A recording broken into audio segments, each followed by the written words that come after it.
안녕하십니까 성도 여러분. 에스라의 나무강단 성경의 어휘 연구를 계속하겠습니다.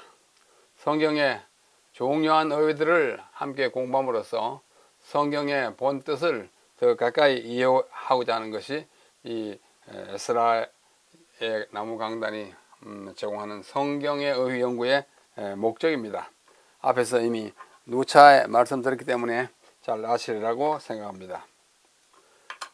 거듭 말씀드리지만 성경의 단어를 연구하는 것이 신학 연구의 기본이에요. 왜냐하면 하나님의 말씀이 그야말로 말씀으로 되어 있고 말씀은 단어들로 이루어진 문장 가운데 포함되기 때문입니다. 그래서 단어, 본문, 신학 이런 연결을 짓고자 하는 것이 이 공간의 이 사이버 공간의 목적인 것입니다. 오늘은 29번째 시간으로 갈대아어와 아람어가 어떻게 다른가 또는 같은가 하는 것을 다루려고 합니다. 이것에 대해서 의문을 가진 분이 별로 많지 않을 것입니다만은 그래도 성경을 자세히 읽는 분들은 갈대아어, 또 아람어 어떤가 그런 의문을 가질 수가 있습니다. 그래서 오늘 좀 자세히 설명해 드리려고 합니다. 자, 여기 지도가 있는데요. 이 지도는 근동지방 또는 우리가 또 중동지방이라고도 합니다만은 근동, 가까운 동쪽, 근동 있으면 뭐 있을까요? 또 원동 있죠. 원동. 이것은 유럽 사람들이 말하는 지구상에 있는 지역을 가리키는 용어예요. 유럽에서 볼 때 동쪽으로 가까우면 근동, 조금 더 멀면 중동, 더 멀면 원동 또는 극동이라고 합니다. 우리 한국과 일본 여기는 극동 또는 원동 이렇게 표현하고요. 이 지역은 저쪽 유럽에서 보면 가까우니까 근동 이렇게 표현합니다. 이 근동 지방은 여기 노란 색깔 있지 않습니까? 노란 색깔, 요 노란 색깔이 뭐냐면 갈대아 사람들이 살던 지역이고 그 확장해 나가는 영토예요. 예, 갈대아 울 할 때 갈대아입니다. 그런데 성경에 보면 에스라 5장 12절에 무슨 말씀이 있는고 하니 갈대아 사람 바벨론 왕 느부갓네살이라는 표현이 나옵니다. 자, 이걸 그대로 우리가 이해하면 뭐예요? 느부갓네살은 어디 사람입니까? 갈대아 사람이에요. 근데 왕은 어디 왕이에요? 바벨론 왕이에요. 그러니까 바벨론 제국에 여러 민족들이 있는데 그 중에 갈대아 출신의 느부갓네살이라는 뜻입니다. 갈대아. 그래서 이 느부갓네살은 신바벨로니아 제국을 그 아버지가 세웠는데 그 아들이 물려받아서 이 바벨로니아 제국, 우리가 성경이 말하는 바벨론은 신바벨로니아입니다. 신바벨론. 세상 역사에서는 바빌로니아, 그리고 성경에서는 바벨론 그럽니다. 그 나라 전체도 바벨론, 그 중에 수도도 바벨론 그래요. 그러나 이제 세상 역사를 공부할 때는 전체 땅은 바빌로니아 이렇게 표현하고 또 도시만 말할 때는 바벨론이라고도 표시하기도 합니다. 하여튼 그렇게 이해하십시오. 그래서 이 신바발리아 제국을 팔레스타인과 애굽까지 확장한 사람이 느부갓네살입니다. 신바벨로니아 제국을 세운 사람은 그 아버지 나보폴라살이었어요. 그래서 이 지역이 처음에 갈대아 지방이 확정된 부분입니다. 여기가 이스라엘이지 않습니까? 이 지도를 좀 더 자세히 좀 구체적으로 보면 이 초록색은 원래의 갈대아인이 살던 곳입니다. 여기에 바벨론 도시가 있고요. 그 다음에 우르가 여기에요. 그러니까 갈대아인이 사는 거기서 아브라함이 나오게 되는 것입니다. 이해하시겠죠? 그래서 이 갈대아 민족이 살던 곳인데요. 갈대아인이 사는 곳인데 여기에 아수르라는 도시가 있고 니느웨가 여기 있고 바벨론이 여기 있고 우룩, 성경은 에렉이라고 했어요. 이 지역이 갈대아인입니다. 그 다음에 이 좀 갈색으로 이렇게 되어 있는 부분 있잖아요. 큰 부분, 이 갈색 부분은 갈대아인이 지배한 땅이에요. 이 갈대아인이 여기서 이제 바벨론 제국을 세워가지고 이렇게 해가지고 확장했습니다. 여기가 예루살렘, 여기가 두로와 시돈, 여기는 다메섹, 여기는 갈그미시, 하란, 그 다음에 다소 등등으로 이렇게 넘어갑니다. 그래서 이 전체가 갈대아 제국이라고도 할 수 있고 또 바벨론 제국이라고 할 수 있는 거예요. 신바벨로니아 제국이에요. 같은 말이에요. 같은 지역 상대를 두고 하는 말입니다. 자, 이 지도는 같은 지역이긴 하지만 좀 더 구체적으로 여기 보면 큰 강이 두 강이 있습니다. 이렇게 이 파란 강 보이죠? 이게 유프라데 강이에요. 성경의 용어로는 유브라데이고 보통 이제 말하는 데는 유프라테스, 뭐 영어로 뭐 유프레이티스 이렇게 발음합니다. 유프라테스 강이고 요 강이 티그리스 강입니다. 티그리스 강인데 성경에는 히데겔 강이라고 합니다. 히브리 말로는 히데겔, 헬라어로는 티그리스, 영어로는 타이그리스 뭐 이렇게 발음을 좀 변해지죠. 그래서 이 두 강 사이에 있는 이 땅, 이거를 우리는 뭐라고 하냐면 메소포타미아라고 합니다. 옛날에 메소포타미아 문명하면서 세계 역사에서 배우지 않았습니까? 이게 메소포타미아야. 메소포타미아. 이 메소포타미아라는 말은 어원을 자세히 보면 아 그렇구나 라고 생각합니다. 메소스, 여기 메소스라는 말이 헬라어예요. 메소스는 사이라는 뜻입니다. 영어로는 between, 두 개의 사이 할 때 between이 헬라어로 메소스예요. 그 다음에 포타머스라는 말은 강이라는 뜻입니다. 강, 포타머스, 히포포타머스, 뭐 그렇게 포타머스예요. 그 포타머스는 강 사이, 강들 사이. 무슨 강이요? 유프라테스 강과 티그리스 강, 성경 히데겔 강 사이의 땅, 이것이 메소포타미아입니다. 메소포타미아 그렇게 된 거예요. 유프라테스 강과 티그리스 강 사이에 있는 이 땅, 이 전체가 뭐냐면은 메소포타미아이고 또 갈대아 제국으로 불렸습니다. 갈대아라고도 불렸어요. 그러므로 메소포타미아나 갈대아는 거의 동해 같은 지역을 두고 말하는 것입니다. 이해하시기를 바랍니다. 그래서 이게 갈대아예요. 이 전체가 갈대아라고 일컬어집니다. 그 다음에 이 갈대아가 이제 사용된 실제적인 그 경우를 보면은 이 갈대아 히브리 말로는 카스딤이라고 했어요. 카스딤. 근데 헬라어로 갈대아 돼가지고 영어로도 켈리, 우리말로 갈대아 이렇게 된 것입니다. 자, 하여튼 이 갈대아라는 말이 구약에 89회, 신약에는 단 한 번, 총 90회 갈대아라는 말이 나옵니다. 이것이 처음으로 언급된 것은 창세기 11장 28절인데 어느 교부에서 나오는 하니 데라의 아들 또 롯의 아버지 하란이 죽은 곳이 갈대아 우르로 갈대아 나옵니다. 롯의 아버지 하란이 죽은 곳이에요. 그 아버지가 데라예요. 또 데라의 다른 아들이 누구예요? 아브라함. 그죠? 그래서 첫 언급이 나오고 갈대아하고 우르가 붙어 있는 갈대아 우르는 아브라함이 롯과 함께 떠난 고향 땅을 언급할 때 31절에 창세기 11장 31절에 갈대아 우르로 나옵니다. 그들이 갈대아인이 지배하는 땅의 우르라고 하는 도시에 살다가 나왔어요. 그렇게 됐습니다. 그래서 이 갈대아 우르라고 하는 말은 열왕기하의 8회, 이사야의 7회, 예레미야의 46회, 에스겔의 8회, 다니엘서의 11회, 합계 80회가 언급돼요.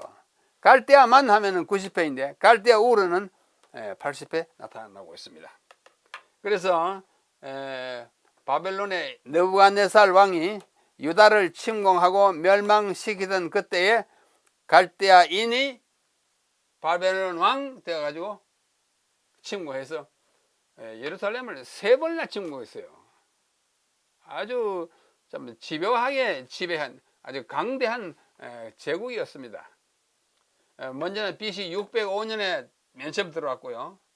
그 다음에는 597년에 또 두 번째 왔고요. 세 번째가 그 유명한 586년 예루살렘과 성전을 회파하고 사람들을 대거 잡아가던 그때 586년 세 번째 침공되었습니다. 그때 갈대아 왕이고 갈대아인이고 바벨론 왕이 그 느부갓네살이라고 했죠. 그러므로 갈대아와 바벨론은 거의 같은 지역을 말한다고 이해하면 되겠습니다. 이 지역은 메소포타미아의 중남부 지역에 살던 갈대아족의 나보폴라살, 이거 느부갓네살의 아버지예요. 나보폴라살이 쇠퇴해 가던 아수르를 멸하고 새로운 제국, 곧 신바벨론 제국, 니어 바빌로니안 엠파이어, 영어로 하는 그렇습니다. 그를 세운 것이 626년입니다.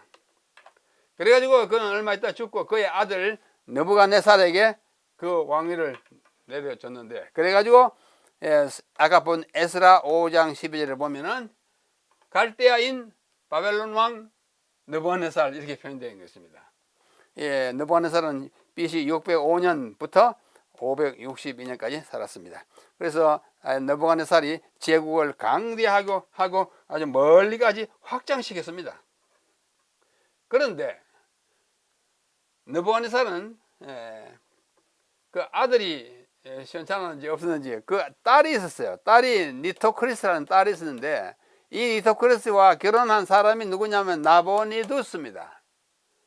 나보니두스는 정치에는 별로 관심이 없어가지고 그의 아들 벨사살에게 정권을 맡기고 멀리 뭐 사냥도 하고 무슨 뭐 수집도 하고 바깥으로 외유를 하고 있었어요. 그러다가 BC 539년에 그러니까 벨사살이 왕권을 잡고 있었어요. 군에 고레스라고 하는 사람이 나타나가지고 온 바벨론을 다 손아귀에 냈습니다. 그래가 바벨론이 망했어요. 539년에 고레스는 페르시아라고 하는 제국을 새로 세우게 되었습니다. 이 페르시아 제국을 세울 때 바벨론 제국은, 갈대아 제국은 멸망하게 된 것입니다. 자, 이제 성경으로 돌아가 보겠습니다. 다니엘서 2장 4절에 보면 갈대아 술사들이 아람 말로 왕에게 말하되, 왕이여 만수무강하옵소서. 왕께서 그 꿈을 종들에게 이르시면 우리가 해석하여 드리겠나이다 하는지라. 느부갓네살이라고 하는 왕이 굉장한 꿈을 꾸었습니다. 뭐 금 신상 있고 뭐 이렇게 언으로 내려가고 이렇게 강철로 이렇게 발가락에 갈라지고 한 거대한 신상 꿈을 꾼 다음에 이상하다 싶어서 누구에게요? 갈대아 술사들에게 부탁을 했습니다. 이보시오, 내가 이런 꿈을 꿨는데 이 꿈이 무슨 뜻인지 좀 해석해 내놓으시오 그랬어요. 근데 꿈도 말 안 하고 해몽을 하라니까 참 답답하잖아요. 그래서 그 갈대아 술사들이, 성경에는 술사들이라는 말이 없습니다. 갈대아인들이 이렇게 되어 있어요. 그래서 우리말 성경에는 갈대아 다음에 술사들이라는 말이 아주 작은 글자로 적혀 있습니다.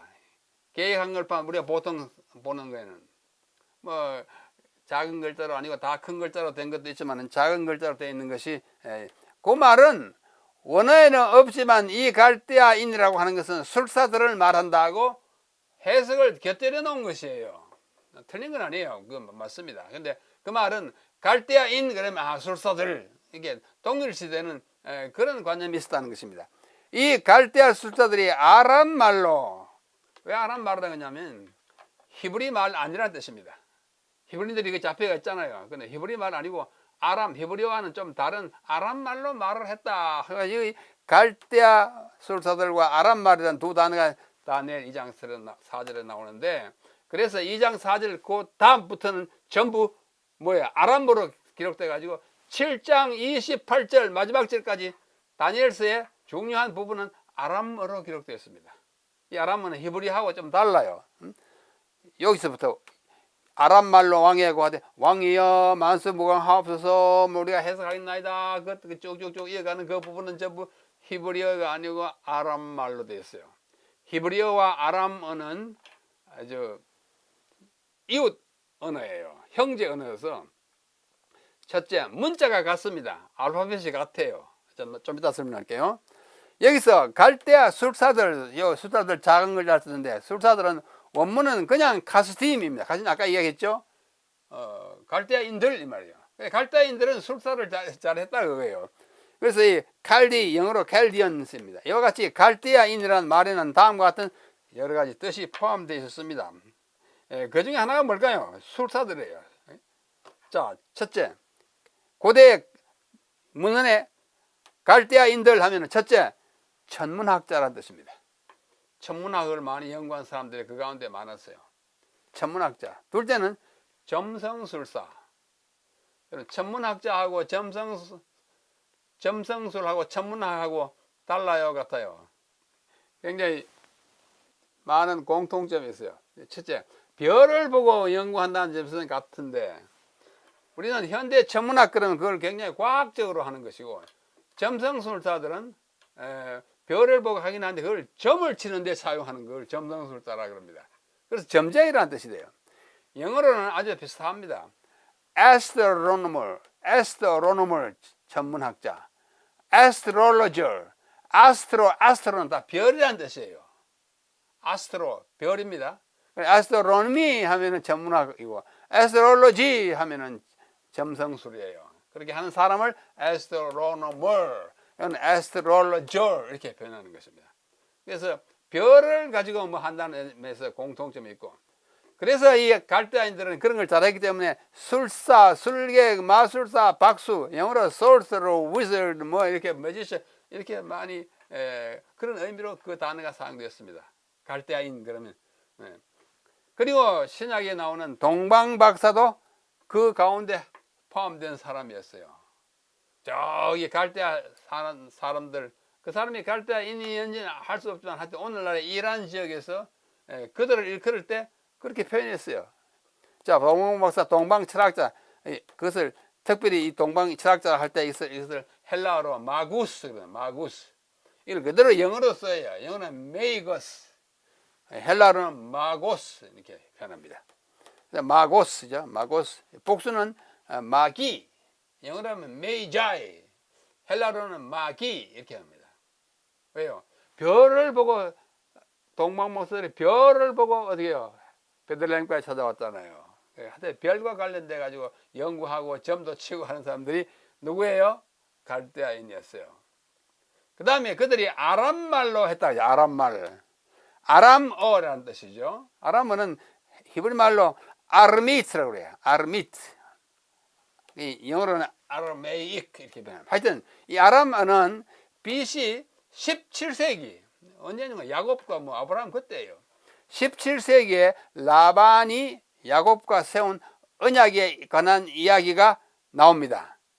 그 언약에 관한 이야기를 말할 때 그 언약의 무더기라는 뜻으로 아람어로 여갈사하두다라고 하고, 히브리 말로는 갈르엣이라고 말합니다. 성경에 있는 거예요. 창세기, 여기는 이제 셈의 이야기는 창세기 10장에 나오고, 한참 보여 보면 똑같은 둘이 라반과 야곱이 언약을 해가지고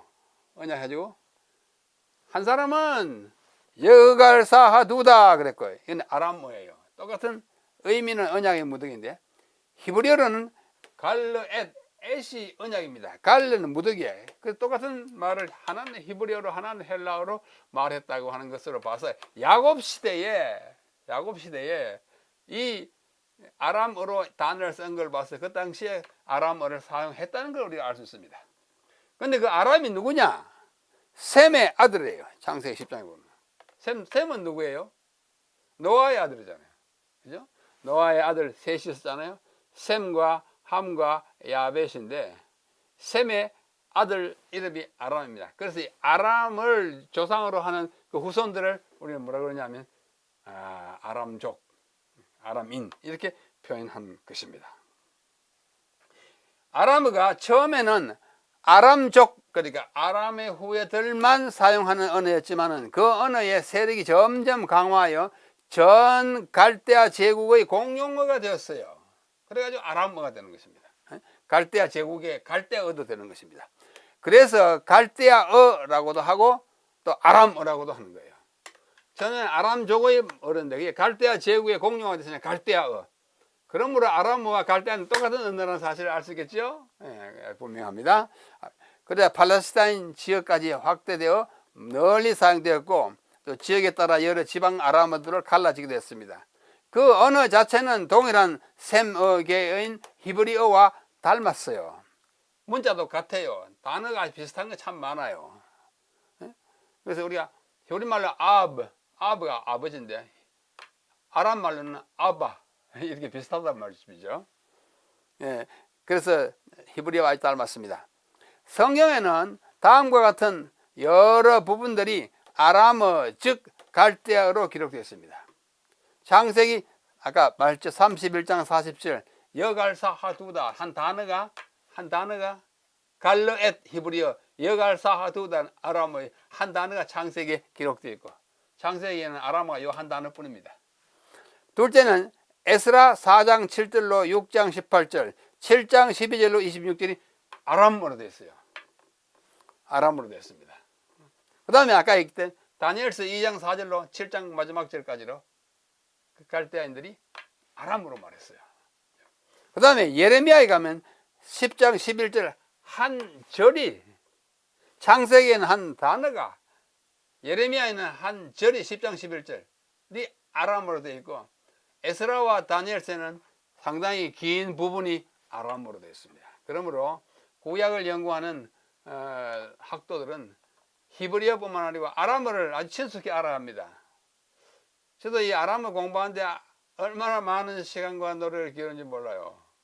배운 다음에 많이 잊어버리면서 살지만은 배우는 것은 특권이기도 하지만 매우 많은 노력을 필요로 하는 것입니다. 자, 아람어는 이제 바벨론 전체의 공용어가 되었기 때문에 아람어 유대인들이 바벨론 포로로 잡혀갔을 때 그 지역의 언어인 갈대아어 곧 아람어를 쓸 수밖에 없어요. 뭐 지배받으면 그렇잖아요. 우리가 일제시대에 자꾸 일본 말을 쓰도록 강요받은 거나 마찬가지예요. 거기서 사용하다가 70년 후에 이제 포로에서 돌아올 때는 이미 거기서 난 아이들은 물론이고 거기서 상당히 오랜 세월을 보낸 어른들도 아람어에 상당히 익숙해져 가지고 돌아오는 것입니다. 그리하여 에스라 시대에는 대부분의 유대인들이 아람어를 이해하고 사용하게 되었고 성경도 아람어로 번역했어요. 또 제가 지난번 강의에서 성경의 첫 번역이 헬라어로 된 70인역이라고 그랬는데 그보다 더 먼저 번역이라기보다는 해설을 했어요.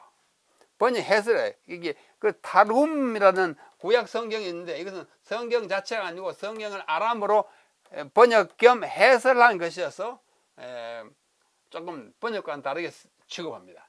타르굼 아마 들어볼 만한 게 타르굼은 유대인들이 바벨론 포로에서 돌아온 후로 더 친숙해진 그리고 어린 세대는 그것이 첫 언어로 습득된 아람어로 성경을 이해하기 위해서 성경을 아람어로 해설해 놓은 것이 타르굼입니다. 타르굼이 자체가 해설 번역이라는 뜻이에요.